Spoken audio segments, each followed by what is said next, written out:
Have you ever been in a situation where you made some New Year's resolutions? Have you ever figured out that most of these things that you set out for yourself are not achieved? Well, that happens to more than 80% of people. And that particular thing is called self-control bias. Self-control bias does not only impact your health and physical decisions. This is one of the most or the highest impacting biases that impacts people's financial behavior. कितनी बार हमारे साथ ऐसा होता है कि हम सोचते हैं कि ये साल तो टैक्सेस हम एडवांस में ही भर देंगे, but still many of us miss that out. अक्सर लोग क्रेडिट कार्ड चार्जेस पे करते हैं and it's not because they were aware of the charges, but every time they end up spending more than their capacity. Many times people take a personal loan for a particular purpose which is very logical and well thought of. Still they end up spending 20 to 30% of those loans on undecided expenses. These are the basic impacts of self-control bias. In today's episode, we will meet a financial expert from the industry and will understand the key reasons and impacts of self-control bias on your financial behavior.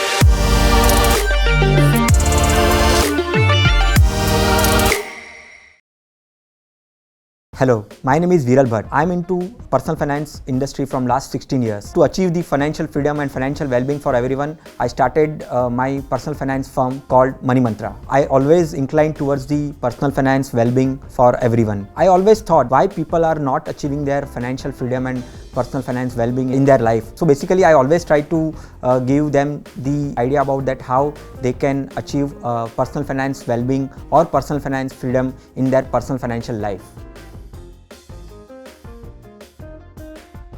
Basically कोई भी biases अगर आप देखें तो biases emotionally ज़्यादा रहता है. So as far as the self control bias, तो मैं कहूँगा कि over spending is one of kind of the biases और you can say self control, जहाँ पे लोग कंट्रोल नहीं रख पाते हैं अपने स्पेंडिंग में.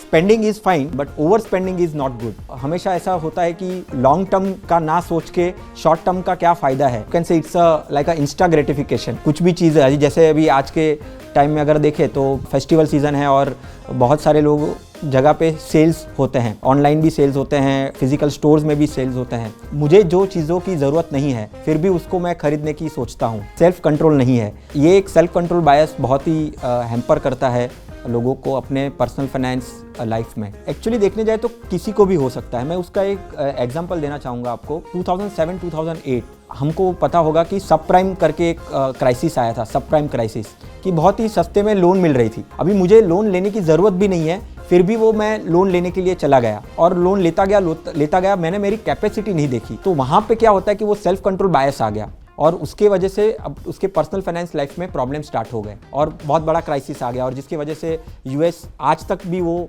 क्राइसिस से बाहर नहीं आ पाया है. बाय नाउ पे लेटर. मैं खरीद सकता हूँ चीज़ों को और मुझे पे करना है बाद में, बट वो चीज़ करने से पहले मैं सोचता हूँ कि ये मेरे लिए सही है कि नहीं है. कहीं पे वहाँ पे ऐसा भी हो सकता है कि there is some kind of a interest for what I am paying, right. So that is not good. So ये चीज़ हमेशा ध्यान में रखनी है कि जैसे सेल्फ कंट्रोल बायस में नाम ही है सेल्फ कंट्रोल, हमें सेल्फ कंट्रोल रखना है. और ये जो ओवर स्पेंडिंग हो गया या जो लेवरेज अगर मुझे मिल रहा है कोई भी चीज़ का, उसमें ज़्यादा आगे जाकर मैं मेरे चीज़ों को लेवरेज करता हूँ, मेरे पैसों को लेवरेज करता हूँ, that is bad for them.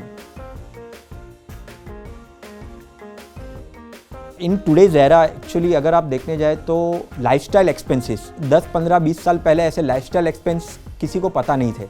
And recently अगर आप देखें तो लास्ट 3-5 ईयर्स में ये पर्टिकुलर टर्म बहुत ही पॉपुलर हुआ है. अभी ये लाइफस्टाइल एक्सपेंसेस क्या, यानी महंगे गैजेट्स लेना, महंगे चीज़ों को रखना.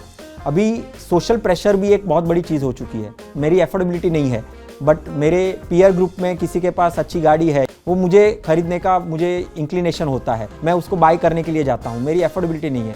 बट अभी जैसे क्रेडिट कार्ड, क्योंकि आज एक स्वाइप करो और आपको चीज़ें आसानी से मिल जाती है. So that is the problem.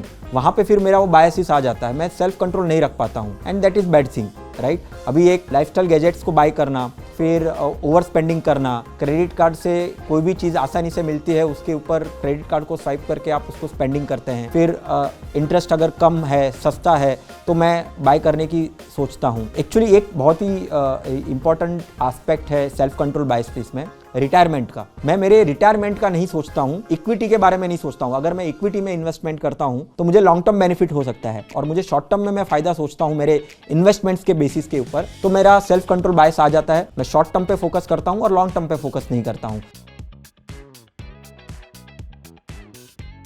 See basically ये जो सेल्फ कंट्रोल बायस है वो सारे लोगों में होता है और कहीं ना कहीं ये चीज़ों से वो गुजरे हैं। अगर मैं यहाँ पे अभी आपको अगर सेल्फ कंट्रोल बायस के बारे में बता रहा हूँ, कहीं ना कहीं मैंने भी वो फेस किया है। अभी जैसे मैंने कहा कि इंस्टा ग्रेटिफिकेशन, कोई भी सेल आ गया और सेल में मुझे जो चीज़ की ज़रूरत नहीं है वो चीज़ मैं परचेस कर लेता हूँ। अभी एक घर खरीदना, एज ऑन डेट शायद से मेरी इनकम वो परमिट नहीं कर रही है मुझे कि मैं घर लेने जाऊँ। मैं रेंट में भी रह सकता हूँ बट मुझे लोन सस्ते में मिल रहा है, इसके लिए मैं घर खरीदने चला गया, राइट। और वो टाइम पे शायद से इंटरेस्ट रेट हायर साइड पे होंगे तो मुझे और प्रॉब्लम आ सकता है मेरे फाइनेंसिस पे। तो मेरे फाइनेंसिस पे मेरा कंट्रोल या मेरा प्लानिंग ना होने की वजह से मैं सेल्फ कंट्रोल बायस में आ जाता हूँ और मेरे जो ओवरऑल पर्सनल फाइनेंस है उसको मैं मैस कर देता हूँ। ऐसा है ना, हिंदी में एक कहावत है, चद्दर जितनी हो उतने ही पैर फैलाने चाहिए, राइट। और वो चीज़ यहाँ पे बहुत ही मिसिंग है, लोग ये समझते नहीं है और फिर प्रॉब्लम में आ जाते हैं।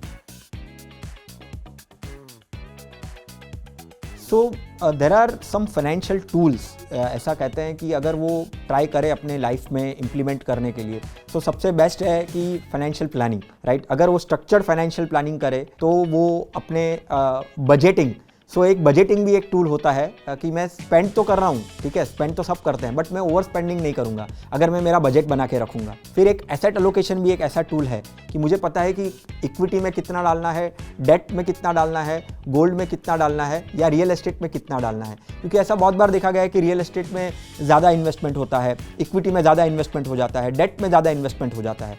अगर हमने फाइनेंशियल प्लानिंग किया होता तो हम एसेट एलोकेशन प्रॉपर करके वो हमारा जो स्पेंडिंग है, बजटिंग है, उसको स्ट्रक्चर में करके सेल्फ कंट्रोल बायस को हम लोग हमारे लाइफ से निकाल सकते हैं।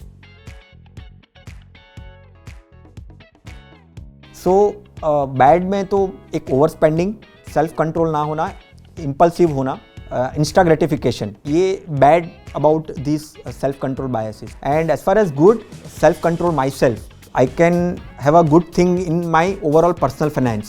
I will not do the instra gratification in buying in anything in my life, you can say, right? I can have a more control on my money and I can do a money management properly in my personal finance life. As far as credit also, यानी liabilities के point of view से करो तो there are two parts of it, good liabilities and bad liabilities. Good liabilities definitely अगर आप घर के लिए लोन लेते हो या interest pay करते हो so that is fine, right? But as far as car is concerned, so car is an bad liability. Why? Because it's a depreciable assets in a way. So ये सारी चीज़ों को थोड़ा सा समझना चाहिए, देखना चाहिए। और इनकम अफोर्डेबिलिटी कितना है, फ्यूचर के बारे में मैंने सोचा है कि नहीं, मैंने मेरे रिटायरमेंट के बारे में सोचा है कि नहीं, क्या वो चीज़ खरीदने से मेरे ओवरऑल पर्सनल फाइनेंस में या मेरे इन्वेस्टमेंट्स में या मेरे सेविंग्स में कोई प्रॉब्लम्स आ सकते हैं कि नहीं। तो वो रियलाइजेशन पॉइंट है ना, बहुत ही इंपॉर्टेंट है। ऑन अ लाइटर नोट एक बात बोलूँगा, हमेशा अपने एडवाइज़र से बात करनी चाहिए, राइट।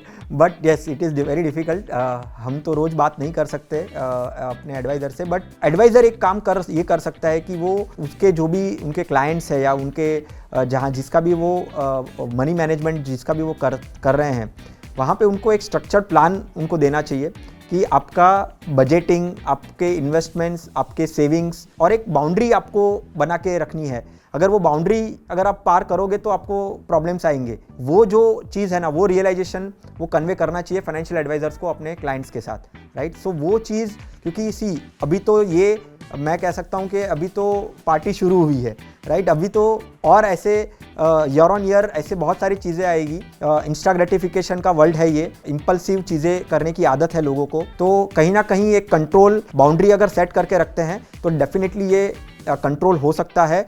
प्रॉपरली स्ट्रक्चर्ड वे में उनको आइडिया आ सकती है कि कैसे उसको कंट्रोल करना है।